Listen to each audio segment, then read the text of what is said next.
I think post Sheraton, we've learned many things, and we need to admit we've made mistakes which should never be repeated again.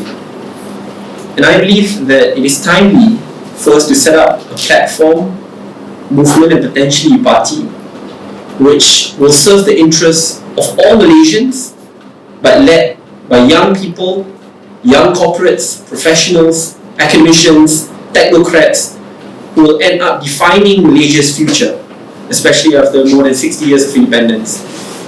And it's timely for us to ensure that the platform is truly multiracial, multi-religious, captures the heart of Malaysia, which is at the center, and being policy-driven and youth-led. I think in a way it's time for us to give more opportunities for young people to lead and for all parties to revitalize their power structures. We don't want the same structures of governance in respective parties being held by the same leaders.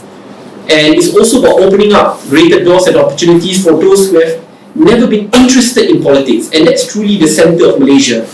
The technocrats, professionals, academicians who have always stayed away from politics, but now, especially post-Sheraton, we're seeing a greater need for them to partake in that history change-making process. So, when you look at setting up a new movement, platform and party, we need to ensure that it's not just the same faces, the same people, with the same ideologies, but now it's time for us to bring in a diverse bunch of young technocrats, professionals, academicians who truly represent the interests of the multiracial and multi-religious Malaysia. I think once you capture those groups, I think that's when policies become a lot more fine-tuned. You're looking at a world in which diversity is regarded as a positive value and never treated as a liability. But most importantly, young people are very passionate to ensure that their future in which they will inherit will be a future which is for all. So all of this, when it comes to structures, this will be defined not by me, but by the group of young leaders. I want to ensure it is as democratic as possible, to ensure that in the end all views are taken into account. But at the moment, we have many great young faces who have taken the leap of faith to join politics despite it being filled with toxicity and definitely a huge pay cut. For example, people like Jalil Rashid, who was at the top of PNB, even when he came back from Singapore, leading his own private equity firm, taking a huge pay cut to then lead PNB, and now deciding to take the leap to join to politics, to reform, especially the corporate side of things, and to ensure that his ideas can be translated into national policies.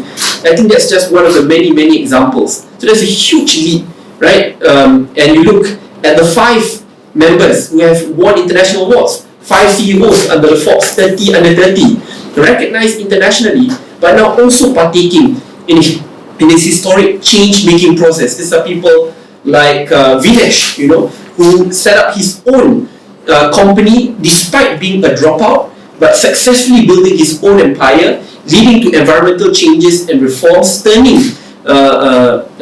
wastages into actual energy to be used by Malaysians, and now hiring many young people. So, and there are many success stories like this, like Nadir, the founder of the Lorry, also under Forbes 30 under 30, who even Singaporean companies, and Temasek is trying to poach, but decided to anchor itself in Malaysia to provide jobs and opportunities for all Malaysians. We also have those who have served communities for decades, who really have been on the ground for a very long time. People like Talib, who's now the CEO of Kota Buku, but who started at a pasar malam. He started from the bottom, but then proved himself. When a young person is given the opportunity, no matter how difficult of a family background you come from, or even if you start from pasar malam, you can still build your reputation up. The unique side of things is the fact that they've decided to endorse and join this political movement indicates that it's timely for us to create a strong, democratic, multiracial, multi-religious youth tsunami to impact public policy and politics in the most meaningful way possible. Some are interested to run for public office, some are interested to ensure that they become party leaders, but not necessarily candidates. If you look in the United States and many other countries, those party leaders are not necessarily those who are interested to run, and some merely to lend their name, support, and also their views and ideas to build up the policy platforms for the party. But in a way, we want to ensure that the movement, party, can disrupt Malaysian politics and public policy once and for all, and to ensure that young people have a place in determining Malaysia's future.